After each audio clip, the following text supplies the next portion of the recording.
Hey guys, how's it going? Oh, I'm so glad. I want to extend another warm Southern Texas welcome to our Washington friends. Yeah, it's just been really, guys, they come for their spring break to do outreach on our campus. And I think that they just, have been really faithful to what the Spirit has invited them to be bold with, and having conversations with people on a campus that they don't even go here. And they're here, spreading the gospel and inviting people into hopefully our ministry. So we just thank you guys so much. It's been so fun having you here. We'll miss you a lot. But yeah, it's been really fun. Well, it's so good to be with you tonight. My name is Kylie, and I'm one of your campus pastors. This is my 4th year working for Focus. And I love you guys. I'm so thankful to work on an amazing team and work at this amazing campus. I just recently decided to work for Focus for 4 more years. So, no, there's people chanting 4 more years. I will not contribute to that. I almost did. I almost got really excited, and then I was like, oh, that's not a good idea. But yeah, I'm super excited about that. You guys just make it not even feel like work, and I love getting to be with you guys and be friends with you. We're in a series right now called Does Jesus Care About Blank? If you guys want to start putting my slides up. But yeah, I think as Christians, this may seem a little strange. Of course Jesus cares about all of these things. You may be questioning if we even read the Bible if we're asking this question. But I think it's a question that we ought to take seriously and ask if we're actually putting our answer into practice. Because as followers of Jesus, we care about the things that he cares about. I don't know about y'all, but I was so convicted during Lindsay's message, because of course I know Jesus cares about politics, right? Because he cares about everything. But then she said, I'm going to address those of you who are apathetic and think it's other people's jobs to be involved, so you have a free pass. And I wanted to pass out, mainly because I felt convicted that I rely on other people to be involved in politics and represent me in the majority, rather than taking ownership of my role in politics as a Jesus person. So, yeah, whether you're a new or old Christian, I think these topics help us to remember why Jesus cares about things and why we should, which hopefully leads us to examine our heart and the fruit of our lives and determine if we're caring about these things that Jesus cares about by putting that care into action. If you're just exploring who Jesus is, then understanding what Jesus cares about and why he cares about it might bring you to realize that if we all lived like Jesus, this world would be a much better place. So tonight, I'm going to be digging into everyone's favorite topic, the topic of relationships, specifically dating relationships. Da-da-da-da. Does Jesus care about my love life? Does Jesus care about my love life? Does he care about how I treat the person that I'm dating? Yes. And then I could sit down and just be like, okay, praise team, you guys come on up. And if there's one thing I would want you to take away, one thing from tonight, is this. Don't conform, be transformed. Don't conform, be transformed. It's from Romans 12, 1 through 2. It says, therefore I urge you, brothers and sisters, in view of God's mercy, to offer your bodies as a living sacrifice, holy and pleasing to God. This is your true and proper worship.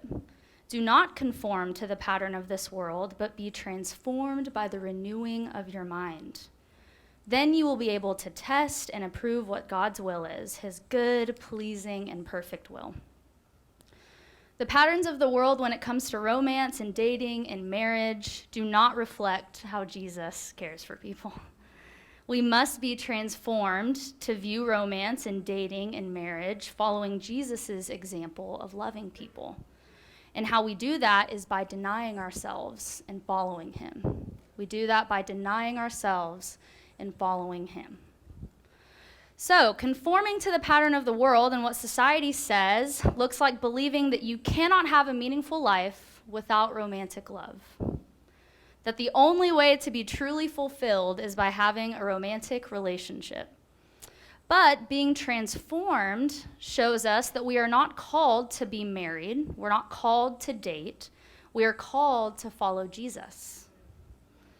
You can go to 1 Corinthians 7. I didn't have a ton of time to go into this, but Paul actually values singleness over marriage. He talks about that in this passage. He seems to argue that single people can get a lot more done in ministry than married people, and he actually encourages people to stay single. But he doesn't disparage marriage. He just says there's a lot of value in being single. We're not less than if we choose to be single.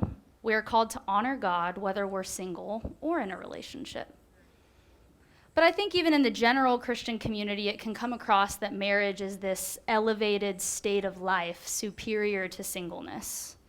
I'm sure that when you go home and visit your family, one of the first questions that you're asked is, so, are you dating someone?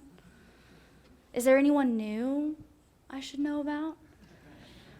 And there may even be disappointment from that person when you say you're still single. I know people who freak out if they're still in their mid-20s and single. Like there's no hope for you past the age of 25 to find someone. So you should start panicking immediately. Just panic and have so much anxiety. But it's good news to us that Jesus doesn't call us to be married to have life to the full. He calls us to follow him. So don't conform, be transformed. So we see that we don't have to be in a romantic relationship to have value in God's eyes, and that singleness is a great thing, and that's a choice that you have. But there are those of us who will choose that we do want to be married. We do want to be in a relationship. So how can we keep from conforming to the patterns of this world in how we view our dating relationships and be transformed to look more like Jesus in how we view dating relationships? I think we can assume that Jesus' ideal for our dating is what he physically modeled for us in his relationships when he lived on earth. Jesus didn't date, and there aren't scriptures on dating because it wasn't a thing back then. They didn't date. He also wasn't married, so there's no specifics of Jesus in a romantic relationship to turn to. But I think something important to remember is that dating is not a separate way of relating to someone. Dating is not a separate way of relating to someone. A dating relationship and how we treat one another in a dating relationship is built off of how we relate as friends, how we relate in relationships that aren't romantic. So we can look at how Jesus treated people and how he approached people in his ministry and scriptures about loving people and honoring people and relate to one another in dating in that same way by his example. We can look at who Jesus kept in his company and who he chose to eat at the table with. So tax collectors like Zacchaeus, who were hated by everyone else because they cheated people. But Jesus did not conform to the world around him in how they treated Zacchaeus. He sought him out and told him he was going to his house, and it transformed him. The woman caught in adultery who was judged by the people that wanted to stone her, but who Jesus did not condemn and who he called to live a life free of sin.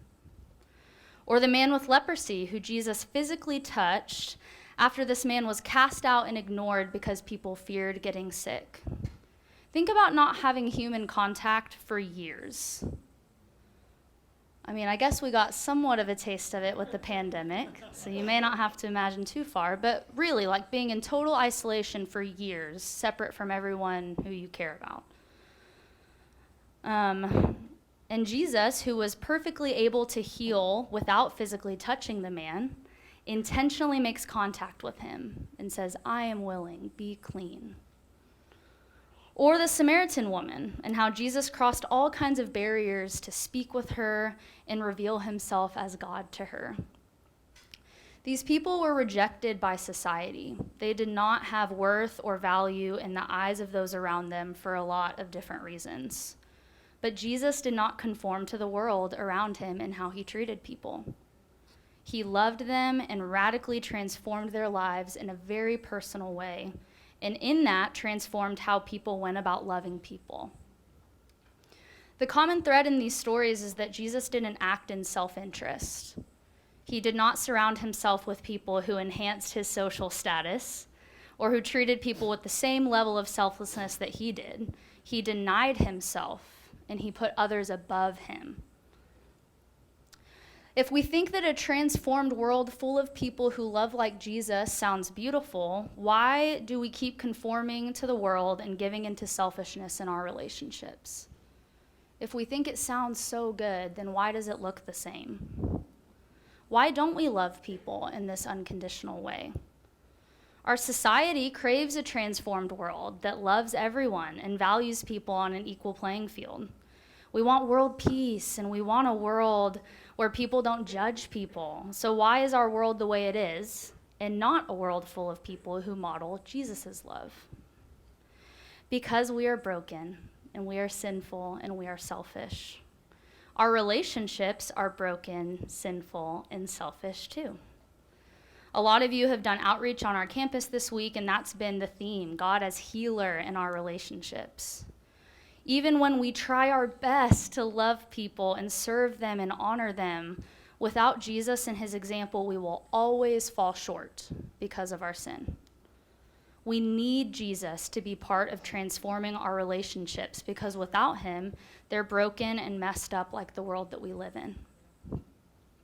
And we're not really touching on marriage much tonight because most of you are dating or will pursue dating as opposed to those of you who are married already. But even in our dating, we sometimes end up in mini marriages in our dating relationships.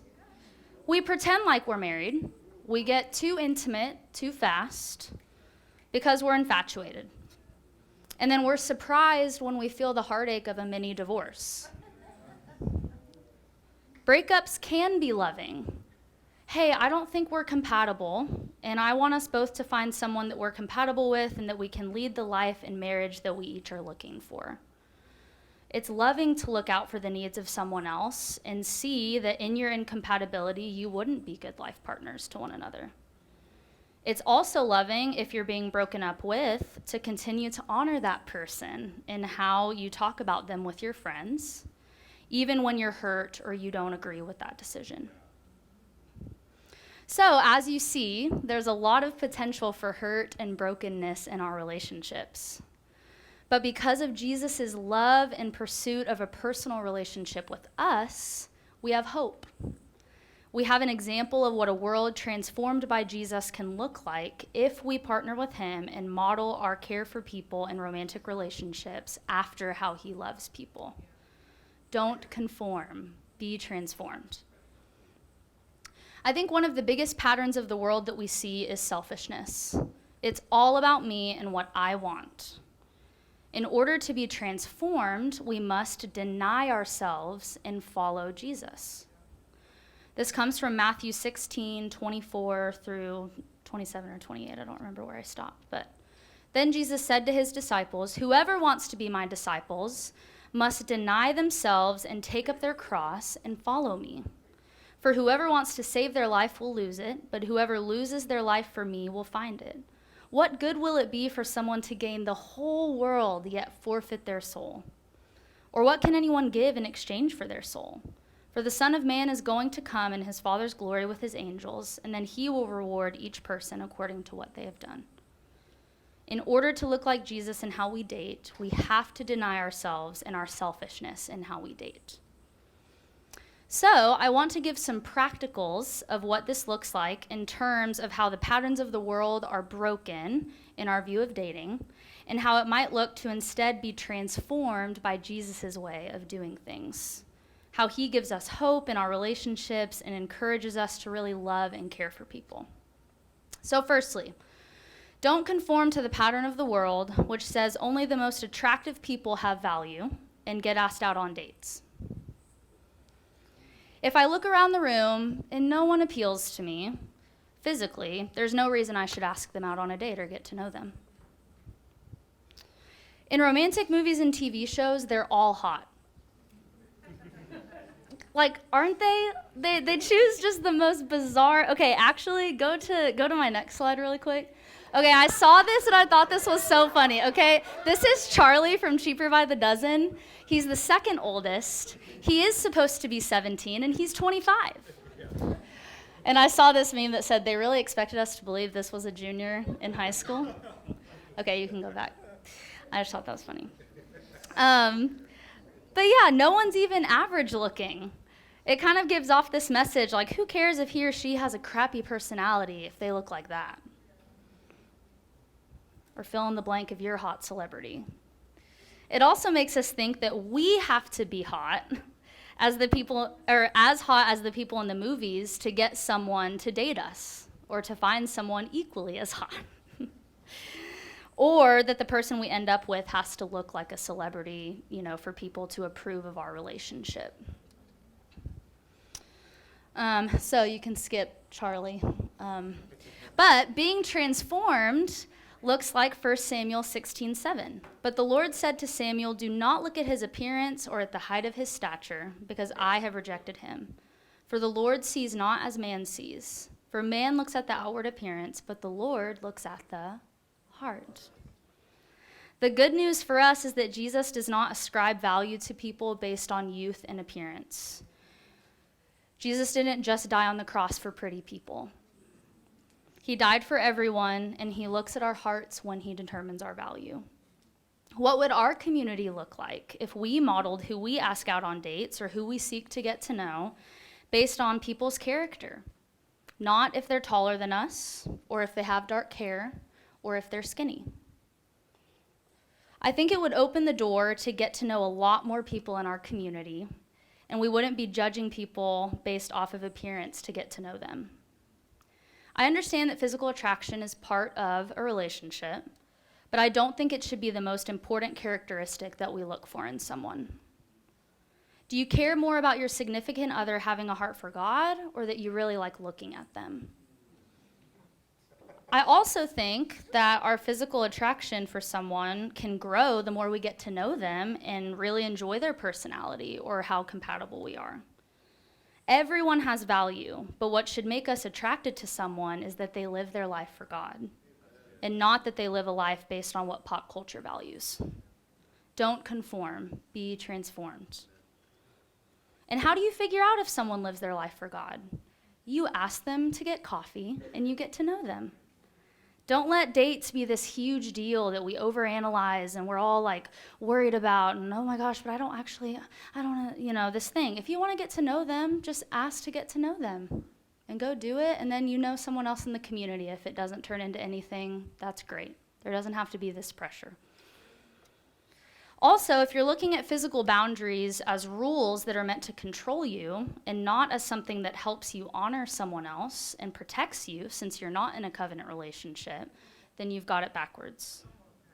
Romans 12:1-2.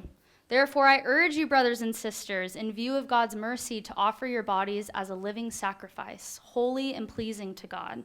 This is your true and proper worship. Do not conform, be transformed.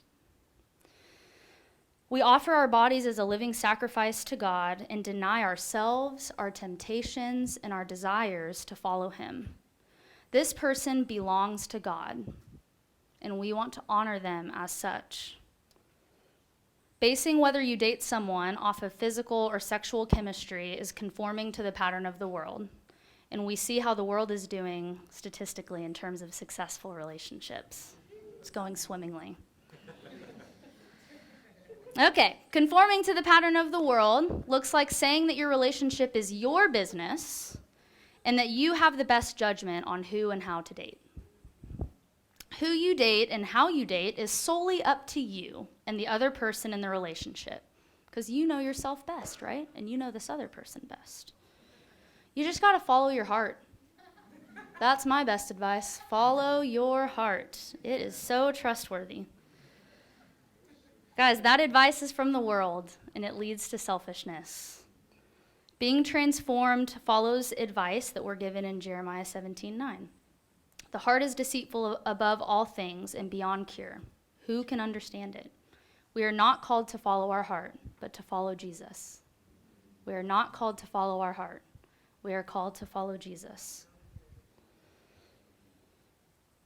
Whoever wants to be my disciple must deny themselves and take up their cross and follow me. In this vein of thinking we know best, conforming to the world may assume that your friends or spiritual mentors don't have better judgment on this person than you do, because you really know them. You don't need advice, because in all of your 18 to 22 years of life, you know everything there is to know about the opposite sex and relating to them in dating. But Proverbs has plenty to say about how seeking wise counsel transforms us and points us to look more like Jesus. Proverbs 11:14, where there is no guidance, the people fall, but in abundance of counselors there is victory. 12:5, the way of a fool is right in his own eyes, but a wise man is he who listens to counsel. 19:20 through 21, listen to counsel and accept discipline, that you may be wise the rest of your days. Many plans are in a man's heart, that remember is deceitful, but the counsel of the Lord will stand. And I really hope this is kind of a plug for Pizza Theology, because it's going to be going over the wisdom literature. But yeah, guys, we need wisdom, and we need help discerning what wisdom is. And so I think, since our hearts are deceitful, it's a conscious effort every day to deny ourselves and what we think is right in our own eyes, and to follow Jesus. So we all benefit from learning more about wisdom, especially when it comes from God and his people. So I really hope you guys will consider going to Pizza Theology and learning more about that topic and be excited about it. We have some awesome people teaching it. I dated a guy kind of this foolish way, thinking I knew best, not really getting advice. I thought I knew best, that my heart and what it wanted didn't need to be denied, and that my spiritual mentors and friends didn't actually know what I needed and were keeping me from good, and they were keeping me from fun. Guess where I ended up? Not here. I ended up broken up with, and in a selfish, unhealthy relationship before that, and I was heartbroken, just picking up the pieces. I had people in my life who knew me, and more importantly, loved and cared for me and loved God, and they wanted me to date in a way that really honored Jesus and the guy that I was dating. But I was prideful, and I was infatuated, and I just wanted to be right, and I wanted this other person to be who I wanted them to be. And guess who was there to help me pick up the pieces? Jesus indeed, and all the people that were walking alongside me giving me advice. They didn't rub it in my face. They helped me, get back up on my feet. Something I think that's important to keep in mind is that, yes, it's your relationship, but this other person does not belong to you. They belong to God, and so do you. You are not your own. You were bought at a price. Therefore, honor God with your bodies. What you do in your own life and the decisions you make are God's business, because you belong to him if you call yourself a disciple. And what you decide in a relationship with another son or daughter of God is God's business, because they belong to him, not you. This is good news because God loves us and wants the very best for us. He's not selfish like us, but he puts others above himself. I'm sure Jesus didn't feel like dying on the cross. Anybody think that sounds so fun? But he denied himself and was thinking of us and died so that we could have a relationship with him and be with him forever. Do we think that when we allow God to guide us to who we should date through the advice of his people, that he's going to trick us and give us something bad? Luke 11:11, which of you fathers, if your son asks for a fish, will give him a snake instead? Is that the kind of father you think God is? It may feel like that, when actually we just want what we want, even when it's bad for us. We're like little kids who just want to eat cake for dinner, and then we throw ourselves on the floor and throw a tantrum and say, it's not fair, when our good parents are just giving us nutritious food. In community, God puts people in our lives who are wise and who have experience and who love us and also want the best for us. How would our community be transformed if we were people who sought out our mentors and friends to ask them for advice in our dating relationships, instead of waiting to be asked the perfect question about our relationship to open up about what's going on in it?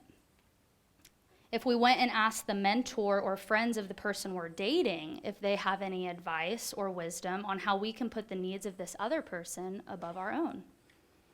I think we'd be more of a community who lives in the light when it comes to our relationships. I think that we would be a community always seeking to love better and more deeply, not just in a selfish way. Where we have deeper friendships because we know what's going on with each other, including our romantic relationships. Where we know not just that someone's dating someone, and that's cool, but why they're dating him and how it's going. If I care what's best for the person I'm dating, then I seek wisdom and don't assume I know everything, and I invite other people in. What if I don't lead them to be their best for Jesus in our relationship? What if I'm not best for them? What do you do? Those are hard questions to ask yourself. But if you're looking out for someone else more than you, we're glad to ask the hard questions and to do the hard thing. A bit of a caveat within this, but if the person you're dating doesn't belong to you, then why do we have rules around our friends not going on dates with someone after you've broken up with them? Society says, Layla, you want me to say it again? All right, girl, I'll say it again. If the person you're dating doesn't belong to you, why do we have rules around our friends not going on dates with someone after you've broken up with them? Society says that somehow, even if you've broken up with someone, they're still your property. Or, belong to you even though you're not actually with them. And that it's insulting for someone you know to then go and ask them on a date. That's extremely selfish and treating that person like a slave or your property. They do not belong to you, they belong to God. Do not conform to the pattern of this world, but be transformed by the renewing of your mind. The world adopts this idea in dating and looks at people as property. Love people like Jesus instead. Conforming to the patterns of the world look like focusing so much on our boyfriend or girlfriend that we stop being good friends to people in our life. The circumstances have changed, and there is someone else that you're spending time with and that you're kind of splitting your time between, but we don't stop being selfless towards the other people in our lives. When we are transformed by the renewing of our minds, we invite people into our relationship. And I had a lot of friends in high school that as soon as they started dating someone, I literally never hung out with them again. Like, we hung out every week one-on-one, and when they got a boyfriend, I never spent time with them again. Them and their significant other. Like, it was non-existent. All of their relational time had to go to them. And it made me feel really isolated and sad. I really didn't have a lot of friends because that happened often. And I didn't really date. So that impacted a lot of how I ended up dating my now husband, Johnny. Some of my best memories of our dating relationship is when we would do our date nights at the house that I lived in with 5 other girls. And we would play Mario Kart, and we would cook meals together. We'd go to Buc-ee's. We would do all this stuff together. And it was so fun because my friends got to be around Johnny, who I was trying to get to know and who I needed them to know him so they could help me, give advice in our relationship. And then they got to develop a friendship with him too. So I would encourage you that if you're in a relationship, to invite your friends into your time with your significant other. And keep pursuing your friendships and investing in other people besides this person. Jesus cares about who we are in dating relationships. That doesn't just mean how we relate to and treat the other person in the relationship, but how it affects how we relate to and treat other people outside of the relationship. Don't conform, be transformed. So, it's kind of the end of the practicals. But in the end, these are words of advice that are extrapolated or taken from biblical wisdom. You can take it or leave it. Take it or leave it. But on Judgment Day, you'll look back and say, I remember that sermon that Kylie gave. I remember it. That was a perfect time to take a breath. Really accentuated the, what? What do I do? Oh, that's good. Okay. On Judgment Day, you won't get to say, everyone else was doing it, or I didn't know any better. You won't get to use that as an excuse. All you're saying is the world had a pattern and you conformed to it. You will be judged by the word of God, and you'll be judged accordingly for how you treat other image bearers of God. And that's to be taken seriously. Don't conform, be transformed. So does Jesus care about your love life? Yes. He cares for you, and he cares about how you treat other people. He cares that you deny yourself, that you take up your cross, and that you follow him rather than conforming to the patterns of the world and how we choose to date. So this is a question just to kind of leave you guys with. If you want to write it down and think about it for a minute, worship team, y'all can come up. How do you need to be transformed by the renewing of your mind in light of how Jesus says to care for people when it comes to how you view dating?